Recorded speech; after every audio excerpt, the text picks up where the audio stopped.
The late afternoon sun spilled like diluted gold over the narrow alleys of General Santos City.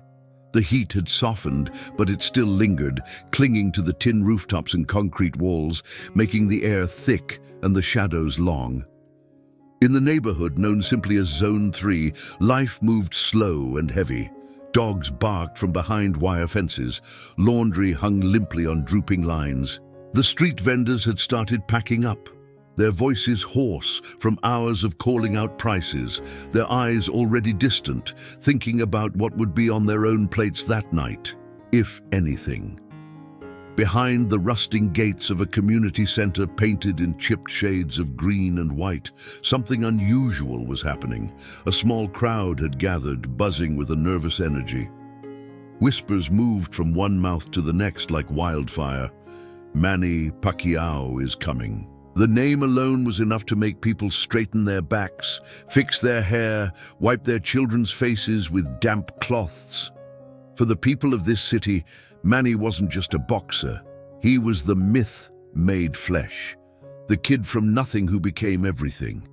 And today, he was coming home.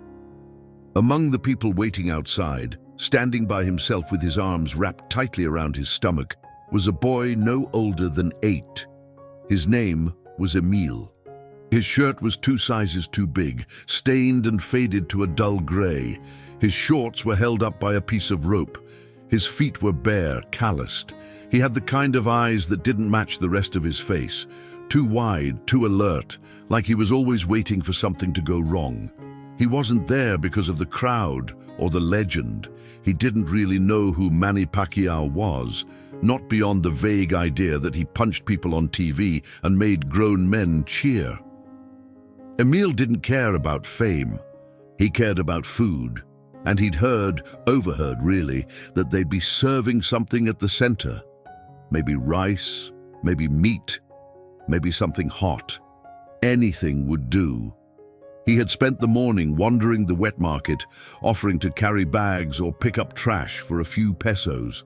He hadn't earned enough for even a piece of bread. His stomach had begun to tighten in on itself, that sickening hollow ache that whispered of hunger deeper than just missing a meal.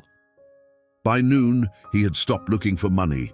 By mid-afternoon, he was just looking for mercy. So when the doors to the community center opened and people began streaming inside, Emil hesitated only for a second. He slipped in behind a tall woman carrying a baby and ducked low to avoid being noticed. No one paid attention. The room was bright and echoing with noise. There were folding chairs arranged in rows and a small platform at the front. Banners with Manny's face hung from the ceiling. Volunteers in yellow shirts handed out bottled water. Cameras flashed, children laughed and chased each other. Emil stood near the back, close to the wall, watching. Then the noise shifted. The clamor turned into applause. Heads turned toward the entrance. And there he was. Manny Pacquiao walked into the room not like a celebrity, but like someone slipping into church. Humble, quiet, alert. He wore a simple polo shirt and jeans. No entourage, no gold chains, no sunglasses. Just Manny. His hair was neatly trimmed, his face a little tired, but his smile immediate and genuine. People surged forward to greet him. He shook hands, patted backs, posed for photos. Every few seconds, someone would call out his name and he would turn, listening intently, offering a handshake or a nod. From his spot by the wall, Emil watched it all with a mixture of confusion and awe. He couldn't understand why so many people were acting like this man was a king. He didn't look like a king. He looked like someone's father, someone who might understand what it meant to be hungry. Then something pulled at Emil. Not a thought, exactly, but something deeper, a kind of instinct. Before he knew what he was doing, he stepped away from the wall and began walking slowly toward the man at the center of the crowd. He was so small that no one noticed him until he was directly in front of Manny Pacquiao. For a second, no one said anything. Emil stood there, looking up. Manny looked down, surprised but calm. His smile softened. He bent slightly at the waist to hear the boy better. Emil's voice was almost a whisper. "I'm hungry." Just that. 2 words. No tears, no begging. Just a fact, like he was stating the weather. The silence that followed was immediate and complete. The laughter died. The phones stopped clicking. A woman near the front clutched her chest. Someone muttered, "Diosco," under their breath. And Manny did not look away. He crouched down until his eyes were level with Emil's. "What's your name?" he asked gently. "Emil." "Are you alone?" The boy nodded. "My brother went to look for work. I don't know where he is." Manny was still. His hands rested on his knees and his eyes didn't blink. "You haven't eaten today?" Emil shook his head. "Yesterday." Another shake. His lips trembled slightly now, but he held it back. Manny looked around, but not for applause. He looked like a man searching for something he had lost a long time ago.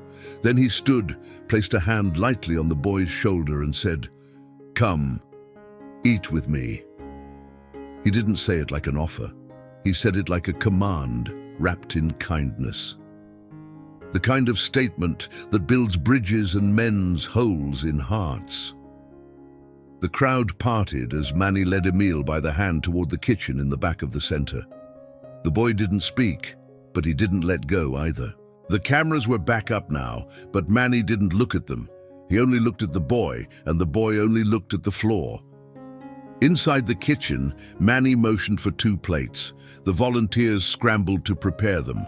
Rice, chicken adobo, some vegetables, a small banana, nothing extravagant, just real food, hot food. Manny placed the plate in front of Emil, who sat down at a plastic table with his legs swinging because they didn't reach the floor. The boy didn't wait. He ate fast, like he was afraid someone might take it away, like he was afraid to waste time being grateful. Manny didn't touch his own food. He sat and watched, silent. His eyes never left the child. When the boy finished, he looked up, wiped his mouth on the back of his hand and whispered, "Thank you." And that was when it happened. Manny Pacquiao, world champion, 8-division title holder, national icon. His eyes welled with tears. Not the kind of tears that beg for attention. Not the kind you wipe away quickly to look strong. These were quiet tears, heavy ones, the kind that only fall when something sacred inside you breaks open. He leaned back in his chair, took a deep breath and said, "I used to be hungry too, just like you.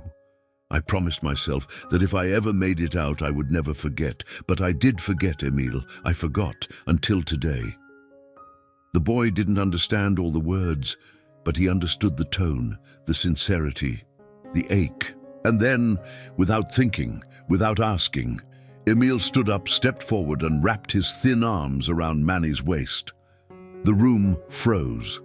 There, in the middle of a simple kitchen, under flickering fluorescent lights, a starving boy held a world champion, and in that embrace, the weight of poverty, pride, pain, and promise collapsed into something holy.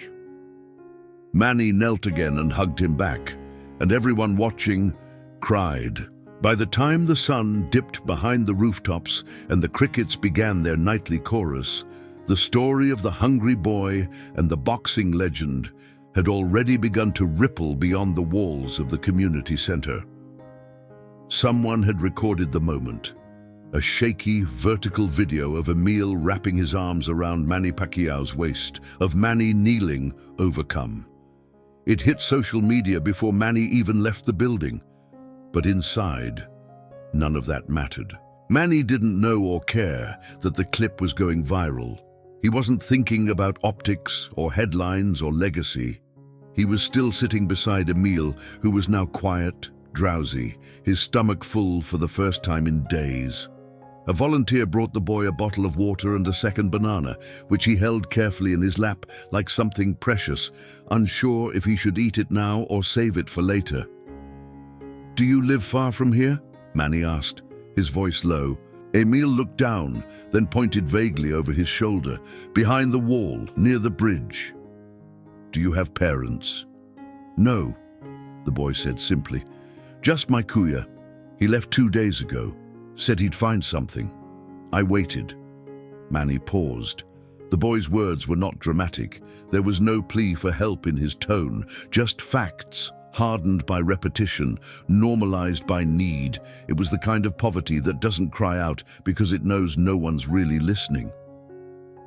"I want to see where you live," Manny said. Emil blinked. "Now?" "Yes, now." A few assistants exchanged glances. One of them tried to intervene gently. "Sir, there's media outside. They're waiting for the press conference." Manny looked at him sharply. "Tell them to wait." And with that, he stood. Emil followed, unsure if this was real, but unwilling to let go of the man who had fed him. The two walked out through a side door. A car was offered. Manny declined. They walked through the side streets of General Santos, past the peeling walls and broken sidewalks, through puddles that stank of rain and sewage, past stray dogs and narrow doorways with families packed into one room. The people they passed stared, stunned, some too shocked to speak. Manny Pacquiao walking hand in hand with a shoeless boy, in silence. When they reached the spot Emil had pointed to, Manny stopped cold.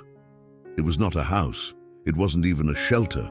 It was a structure of tied tarpaulin and wood scraps pressed against a cement wall, barely tall enough to crouch inside. The roof was held down with bricks. There was no door, just a torn curtain.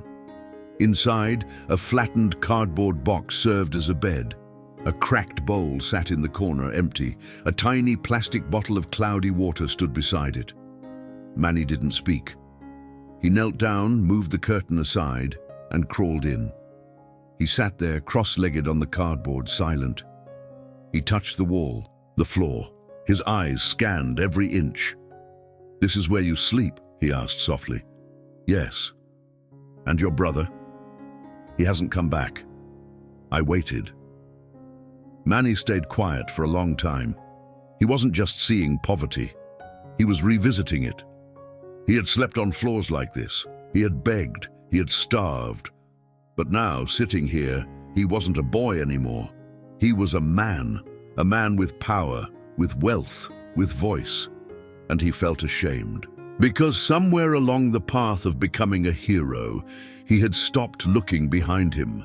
He had climbed out of the pit, but he hadn't gone back for the others. Until now. Manny emerged from the shelter and stood up slowly. His knees cracked. His face was drawn. He looked at his assistant and said, "Get my team, we start now." The next few hours blurred. Calls were made, vehicles arrived, a small crowd formed. Some journalists caught wind and followed, but no one could get close. The boy was escorted gently into a van with soft seats and air conditioning. He blinked at the cold air, the strange sterility of comfort. He was taken to a nearby safe house, one of the facilities run by the foundation bearing Manny's name. There, he was given clean clothes, a shower, a small cot with a real mattress, a meal that was still warm by the time it reached him. He ate slowly this time, cautiously, as though the food might disappear if he looked away. Manny didn't leave. He stayed until the boy fell asleep. Then he sat beside the cot in the dim glow of the overhead bulb and watched him breathe. The next morning, there was a press conference. Manny didn't begin with a list of achievements or announcements. He didn't even mention boxing. He walked up to the podium, looked out at the crowd of reporters, and held up a photograph. A snapshot taken hours earlier, showing Emil sitting on his new bed, holding the banana he had saved from the night before. "This," Manny said, voice steady but hoarse, "is what we should be talking about." He set the photo down, looked up again, and continued. "Yesterday, a little boy told me he was hungry. Just that, hungry. He wasn't asking for money. He wasn't asking for attention. He wasn't even asking for help. He was just telling the truth, and it broke me." The room was silent. "When I was young, I prayed every night. I told God, if you let me survive, if you let me fight, if you let me earn enough to eat, I'll help others. I made a promise. And somewhere along the way, I started thinking I had kept that promise. But yesterday, Emil showed me I haven't. Not fully. Not yet. Manny looked down for a moment, then back up. That's why starting today, I'm launching a program. We're calling it One Meal, One Fight. For every event I do, every fight, every appearance, every sponsorship, we will fund meals for children living like Emil. Hot meals, real meals, meals with dignity. There were murmurs, a few gasps. Some scribbled furiously. And it won't stop there, he added. We're opening more shelters, more feeding centers. I don't care how much it costs. I don't care how long it takes. I'm going back for them. He didn't take questions. He just walked off the stage. By nightfall, the initiative had already been funded by several of Manny's partners. Corporate sponsors came forward. Donations surged. People across the Philippines shared their own stories of hunger, of hope, of survival. But none of that mattered to Emil. He didn't know about the speech or the headlines. He didn't know that his face had been on TV. All he knew was that for the first time in a very long time, he had gone to sleep with a full belly and woken up in a bed that didn't leak when it rained. He missed his brother, yes. He asked about him often. The foundation was searching. But in the meantime, Emil began to smile again, to speak more, to draw. He had always liked drawing, but had never had paper. Now he drew bananas and bowls and rice and hands holding other hands. When someone asked him what he wanted to be when he grew up, he didn't say boxer. He said, I want to cook. I want to make food for people who are hungry, like me. And when they told Manny, he smiled. Not his public smile, but the private one, the small one that only comes from remembering who you were and realizing you're still that person, just with bigger hands and more responsibility. Because in the end, Manny didn't save Emil. Emil saved Manny. The days passed, then weeks, and Emil began to change. Not just in appearance, but in the way he moved through the world. The boy who had once walked with shoulders drawn inward, head bowed, always watching the ground, was now starting to stand taller. He still spoke softly, still chose the corners of the room, but his eyes no longer darted with fear. He was learning what safety felt like. In the mornings, he made his bed with precision.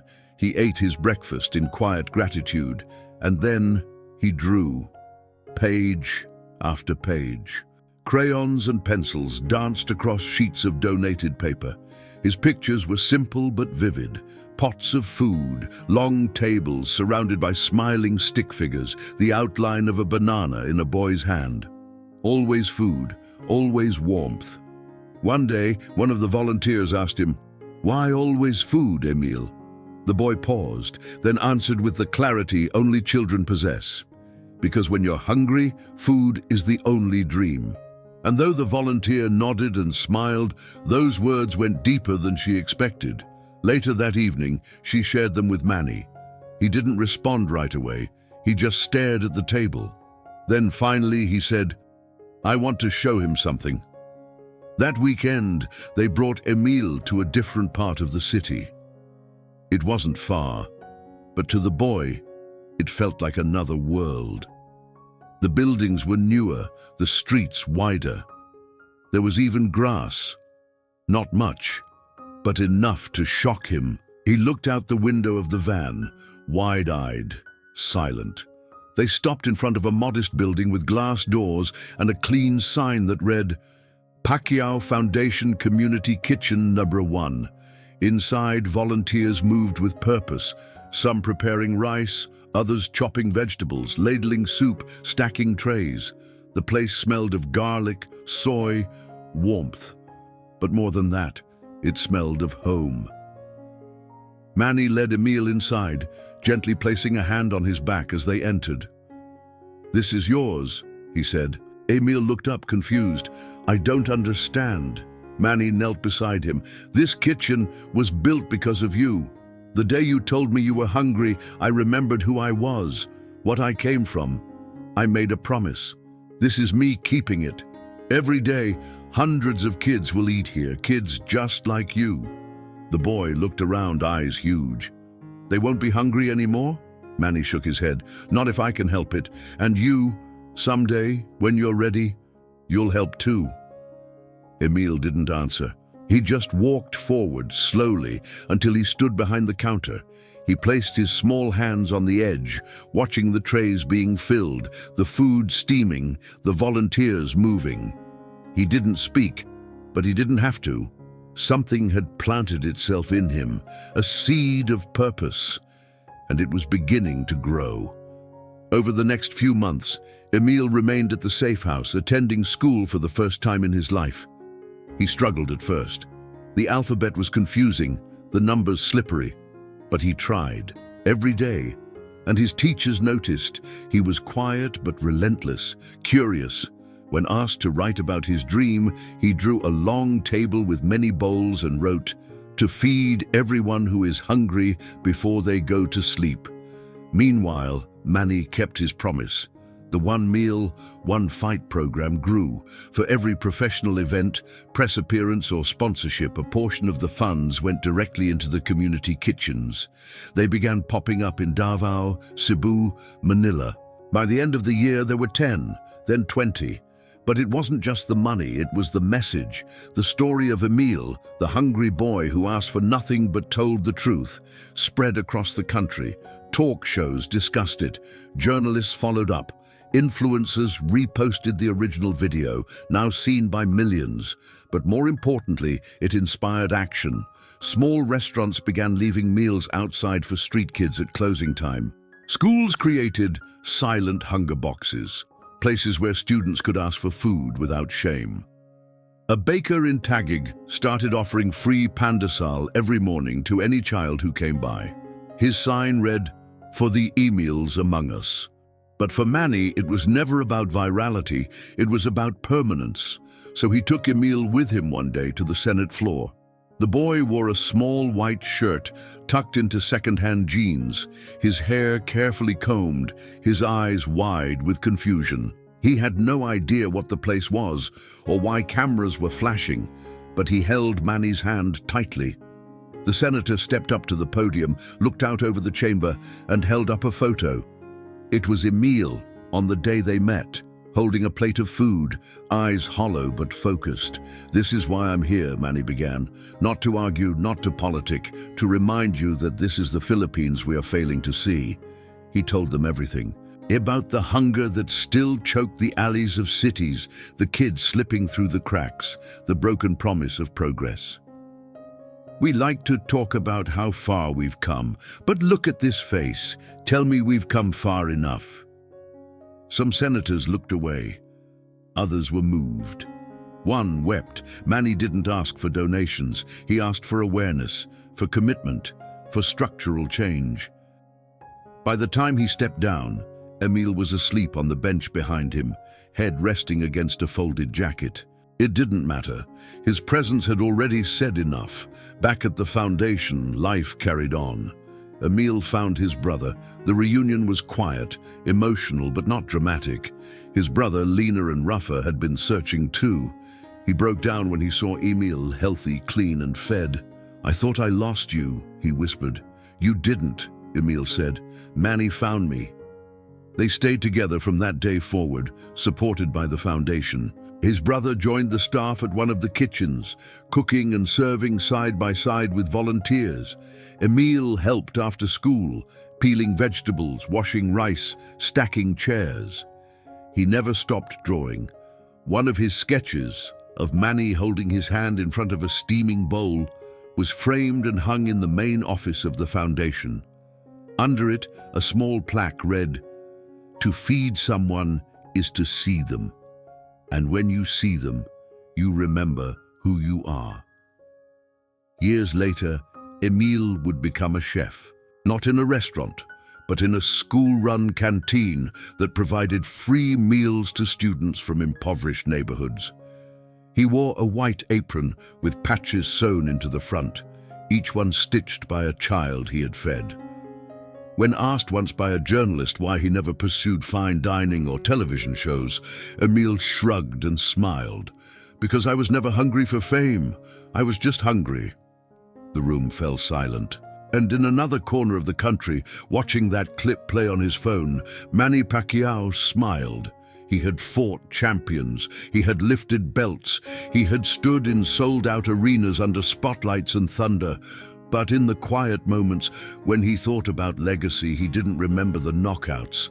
He remembered a boy, barefoot, hungry, brave, who told the truth, and in doing so, made the whole world listen.